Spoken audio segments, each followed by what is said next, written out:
longer. It's been a big campaign issue, but now it turns out that the socialists are also going to have to do something to plug the hole in the deficit.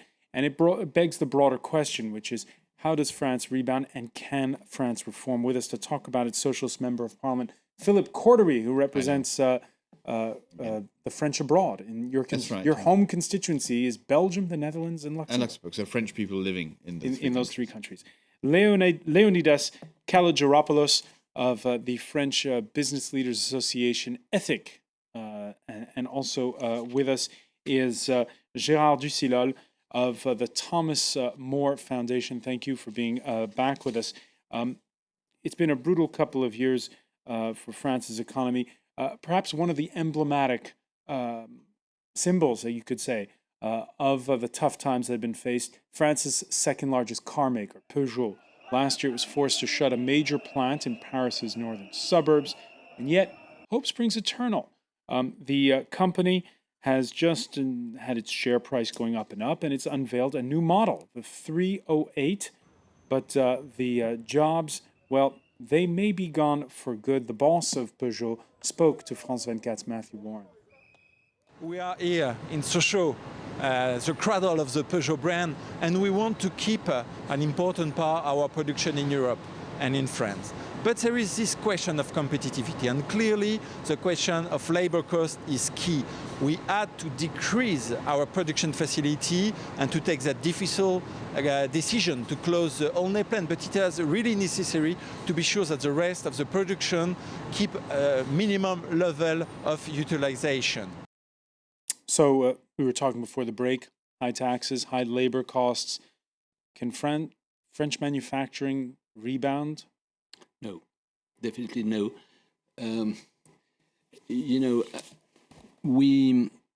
French corporation paid more than 100 billion more of taxes and expenses and fringes on salaries.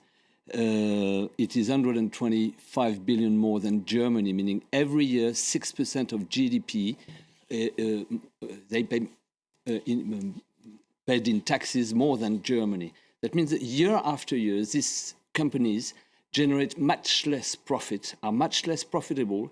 That means that if they have no cash, they cannot invest. And if they cannot invest, they are losing progressively competitive advantage that they could have on foreign company in Germany. But what we heard the boss of Peugeot there say was that the factory is going to remain. It's just the jobs that aren't going to come back. Perhaps there'll be more automation, is what he seemed to be implying. Yes, but there will be more automation in Germany too. And this is our biggest competitor.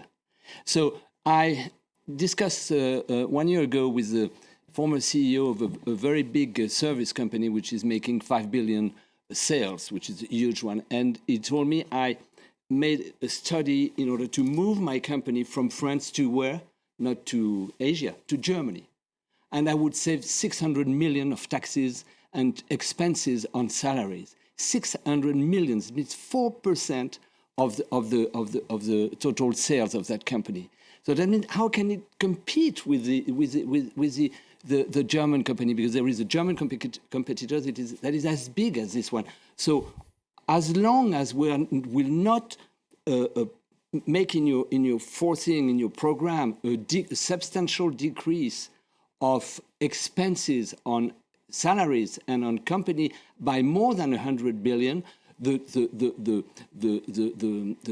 industrial companies will decrease, will lose competitiveness. Before the break, Leonidas, you were saying there was a deal struck between the government and bosses and unions on flexibility in the workplace, reducing a little bit those payroll taxes that Gérard was talking about. Look, I just would like, I totally agree with what my neighbor just said, but I just would like to give to this government the credit of having a consciousness of the situation. I don't think what is said here is in any way in contradiction with what the government and the majority at the parliament is aware of. The only thing that the result of this awareness, it is not that at the same time as we are increasing taxes, we're going to give, from the other hand, a bit more money to the companies with this system of credit which has been found to give back to the economy 20 billion to try and compensate the 30 billion that has been, which doesn't work, 30 billion which has been taken. It is that somehow everybody is aware of the situation and everybody is trying to deal with the situation without moving anything. It's just impossible. There is an absolute necessity of a big political and economical shock. Big bang. And unfortunately, we've got some little signs, some little ideas, some little efforts in the good direction, but that's so small compared to the huge reality to which we are confronted to, that it is just absolutely inefficient. Philippe Cordery, François Hollande elected in May 2012, and now it's August of 2013. Is it too late already to do a big, painful, big bang type reform? But do we need a big bang? A bang is going on, and I think from the beginning, over 1 year now that the government has been elected, there has been a lot done. I mean, the Competitiveness Pact with a tax credit for big enterprises, as I was saying earlier on. Before you have increased the taxes the on corporation Public by 12 Investment billion. Bank to help SMEs first day, the day you hear, to be able to invest and to export. I mean, the government is not only conscious, but is actually sort of working for the real economy. But now, we head into Philippe Cordery on high capital. Philippe Cordery, now we head into an election say cycle. There's going to be local elections coming up in early 2014. In political time is very short. The window of opportunity to make big reforms, is it over? It's not over, because François Hollande has been clear from the beginning. We're doing what he said before during the campaign. And he's implementing that, has been starting for 1 year and will continue. But with the same balance between creating growth, helping enterprises on the one hand, because that's where employment Mr. is, Cordery, that's where growth you is, cannot say that. and on the other hand, having a just economy. Because we also want to redistribute in a fair way. Cannot say So it's that. always this balance which is at the heart of the government's policy since 1 year. That. I can Look, say it. This pension reform will have two effects on the companies and corporation to increase the taxation on corporation in the range of 4.5 billion. So you cannot say you give on one hand and on the other hand because you have taken But much what's more the before. So we leave the deficits. No, you don't leave the deficit, but there is another way. Any company which is in deficit just makes one first thing, it is where can I cut my costs? Which the government is doing 15% on all budgets. Except I'm for sorry education to and say security. so, but 15% on all really, I mean, budgets. it's very honest. It's not enough. I mean, we've got the most extraordinary, complicated decentralization system where you've got departments, regions, commune. Why don't you It is dreadful. Why don't you attack this reform? It has billions of economy to do behind it. It is absolutely inefficient. But the economies This are state is being necessary. And each time you make a move into the right direction, you take it back on the other hand. I mean, it Because is there's a impossible. consciousness You take that- the Let's money in one let's pocket, try you not get it to- in another let's- one. that the debt should be paid equally by everyone. It's a tricky, always being tricky, smiling not smarter. tricky. I Let's take give- the money not here, I tricky. put it there. I'm I sorry think to you say can you say this many way. things, but not tricky. I think Is it extremely tricky? the government since the beginning wants to be balanced Okay. between creating growth In and September, reducing the deficit. September 2012, you increased the corporation taxation by 12 billion, and 1 month after, you invent the CETA, the famous tax credit, Which is important for the but- real and you economy, say, yes, because- but you have taken first 12 billion. And thereafter you say, look, we are very pro-business because we are going to give back money. All right, relieve let's look at the big numbers here and the big picture of all of And this. perhaps of what we give to our children, because 2,000 And we'll- billion and of what we debt give to to our our children, children. it's a 2,000 shame. The New York, billion. the We New should York, reduce the the New York, deficits. the New York Times. And who created the New York Times over the weekend? There was a piece there by the correspondent who's just left, Stephen Erlinger, who said the French are justifiably proud of their social model. Healthcare and pensions are good. Many French retire at 60 or younger. 5 or 6 weeks vacation every summer is the norm, and workers with full-time jobs have a 35-hour week and significant protections against layoffs and firings. But in a more competitive world economy, the question is not whether the French social model is a good one, but whether the French can continue to afford it. That's all. That's, But That's I think, it. I don't That's think, it. I don't think in France. I mean, I think in France there is a consensus to keep the French social model, No. and at the same time to make our economy more competitive. And this is exactly what the government has been I'm doing. sorry, can sir. you I really, very respectfully, if we are all agreeing to maintain this social model, but that we can't afford it, can't we at least agree together that perhaps for 10 years we're going to have a less generous social model, and perhaps if everything goes very well in 10 years' time, we're going to be able to restore it. But at least can't we agree together that we cannot Please look at afford the it? financial world today. Where is the money necessary? Do we need to cut benefits for the poorest, or do we need to get money from I capital would gains like just from people like- who I are would like to- speculating every day? you're not- I mean, you're that's not- where the money you're is not today. ra- you're And we not need to raising be the- a little bit the- more balanced. Sorry, and but you should be the a little bit issue- more balanced in your real issue is not in your here. proposals. The See, the real issue is there. Where is the money today? Let me tell you. Is it in let me people's tell you, savings? let me tell you. The real issue is that over the last 15 years, or before the crisis, France has an unemployment rate that is 40% higher than the average of developed countries. Which is not true. This is not true today. This is absolutely true. At It's OECD 10.8%, it's still below the 40% Eurozone average. Higher unemployment rate. That means what? That what is said by this American journalist is not true. We cannot afford this system for years. That's years. We pay the cost of this system by a huge unemployment, and the outcome of Do we that. prefer the let me American finish. system? And Are the the French people ready to have an American system where there's I'm no not talking healthcare, about an American system. I'm Well, what talking do we about want? an average a system that is correspond to I the want- average developed country, where we have 40% more unemployment than in this You're country. the first one to be happy to go to the hospital and to have But sort the of free problem medical is not care. here. It is there. That's why yes, we pay our but taxes. do you? And what about those 40 people, those 1 million people that are unemployed and that should have an employment, a job? Because this is But an that we- average 1 million people that have not a job and that should have a job if we were in the average system of the developed countries. And this is That's why where the we are. government is And working what's to create do you growth. think it's fair? Do you think it's just for those million people that should have a job and that have not a job because this cost of the system is so But huge? it's not because of the system that they don't have a but job. of course, Just like of course, because of course. you're opposing the American system to the French system, but I heard the President of the Republic, François Hollande, saying we should really try and work together to have an average system in Europe, in tax rates and its social model.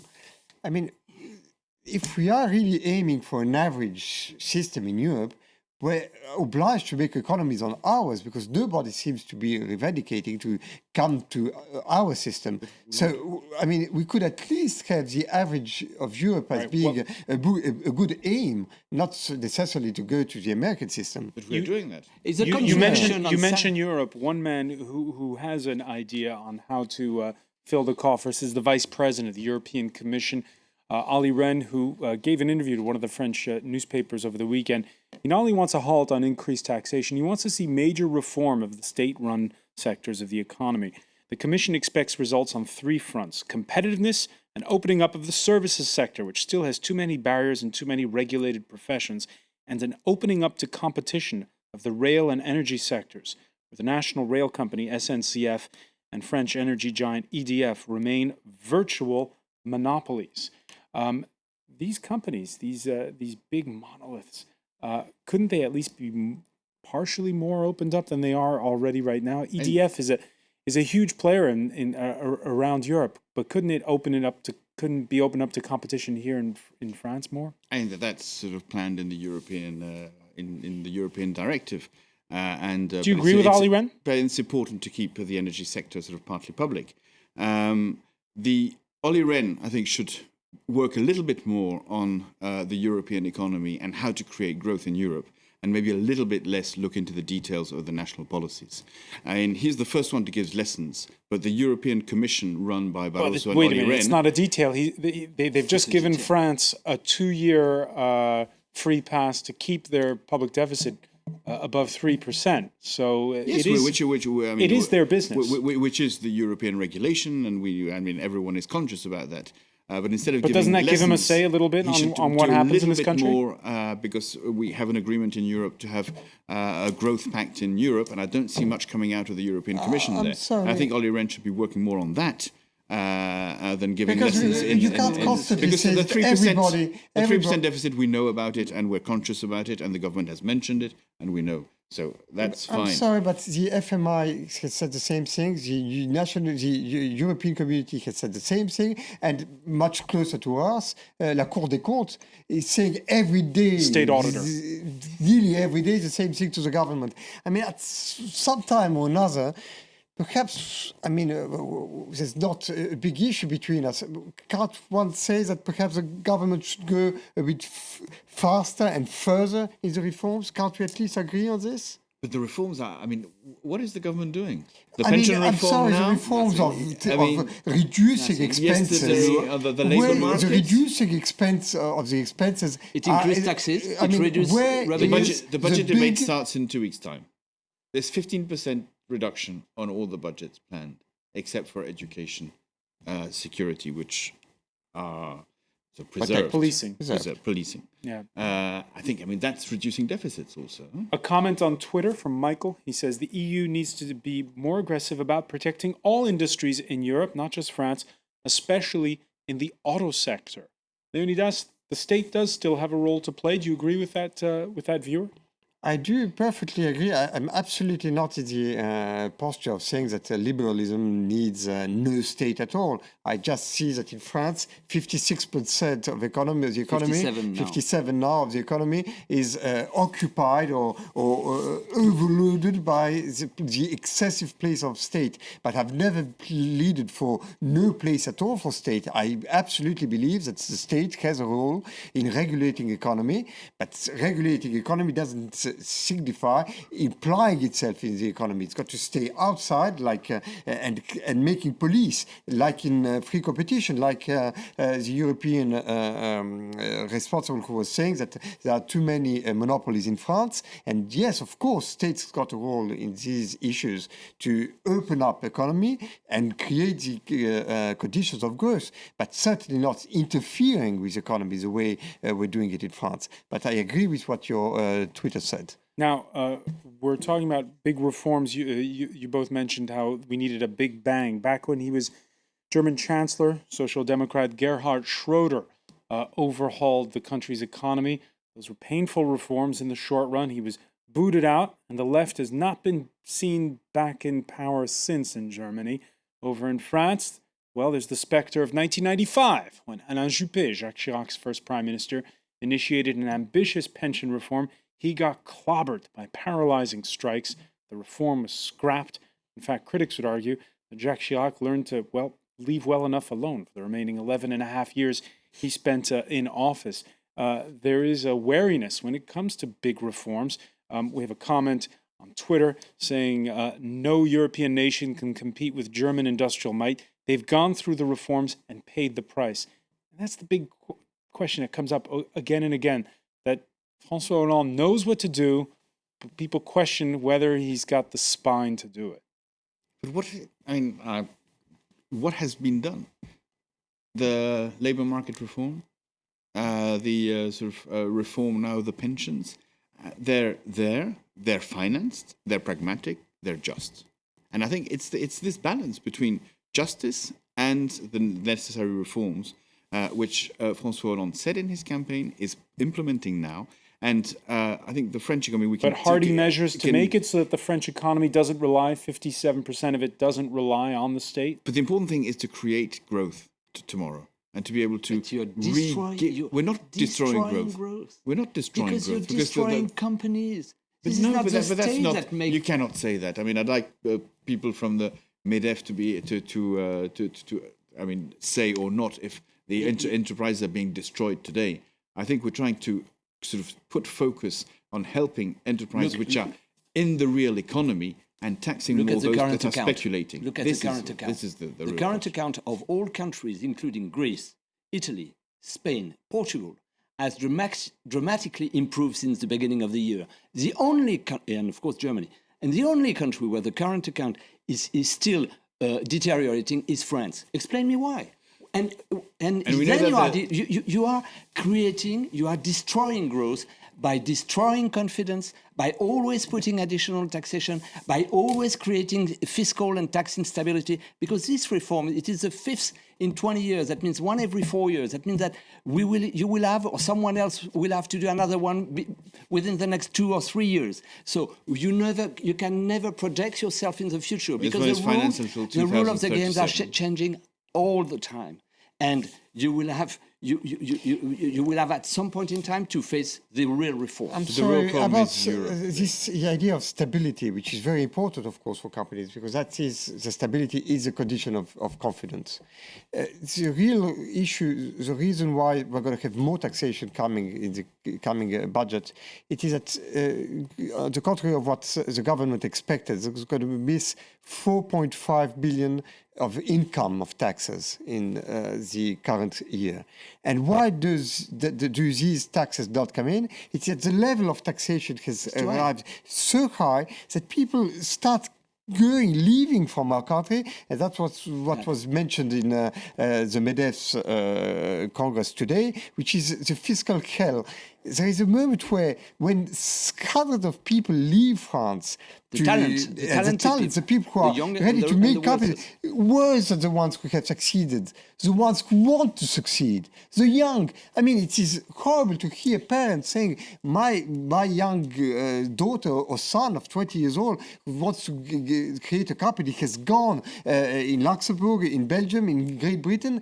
I mean, that's... I'm elected in Belgium, and people don't come and see me saying I came because of tax reasons. They come for opportunities, and there's plenty of young foreigners coming to France to study, to invest, to create also enterprises. I'm not quite sure so that mobility refusing reality... We're in a mobile Europe, and people are not going for... I am very patriotic, and it is a real painful discovery to see all these young talents leaving our country. I'm not quite sure refusing this reality is the best way of dealing with it. Leonidas, is the problem with the French taxation system, the way the state, the nanny state, etc., all the things we've been discussing the past hour, or just simply the type of economy that France has? Manufacturing may be big in neighboring Germany, but it's tourism and other services industries that motor a lot of the French economy. In fact, if you look at this graph over the past 40 years, you see that the services sector has taken up a much bigger portion of the economy. And then that begs a question which is also being asked in the United States right now, where there's a lot of a big push to increase the minimum wage for these jobs. How many middle-class jobs that earn decent salaries, can the services industry create? I am absolutely certain that the services are a real terreau, I don't know how to say, the potential for very dynamic economy. So in that respect, the French model is a good one. I mean, having an economy that's based on things like luxury goods, services, tourism, a numeric economy. I believe so, and certainly we've got. It doesn't mean we've got to neglect the rest of our economy. And from that point of view, I wouldn't want our member of parliament to think with a systematic criticism of what the government does. I find that there is a consciousness of what the enterprising spirits can bring in our country, and I find that there are some very positive signs which have been given by Fleur Pellerin, for instance, yesterday. Minister of Small Business. Minister of Small Business saying we've got to develop the economic, the numeric economy, develop enterprise spirit in France. I mean, all the potentials are being seen, identified. Unfortunately, the weight of the state is so heavy that this reform is going to be able to liberate potentials. I think, unfortunately, we've still got a lot of work to wait from the government. We still have 4 years. We still have 4 years. And okay, so let's finish on this note. What can the government now do to encourage small business? And the government has started by creating this public investment bank to help sort of small businesses to have more liquidities, to be able to be to export much more, because we have small businesses which are much smaller than German businesses, for example, and so much more difficult for them to be strong on the export field. So they need to have liquidities, and that we are Further rolling back of those payroll guaranteeing taxes? their credits to be able to be stronger on the export market. Less of a tax burden as well? That it's a way of helping small enterprises to have more cash flow, because that's the difficulty for small businesses, is to be able to borrow money to be able to. I wish we could continue this discussion. And one dimension that we haven't mentioned is the European dimension, which is extremely important, because if we really want to create more growth, it needs to be on the European level. We need to do it together and not in competition with Germany. Philip Cordery, I want to thank you. I want to thank Leonidas Kalogeropoulos. I also want to thank Gérard Ducilol for being with us. Thank you for joining us here in the France 24 debate.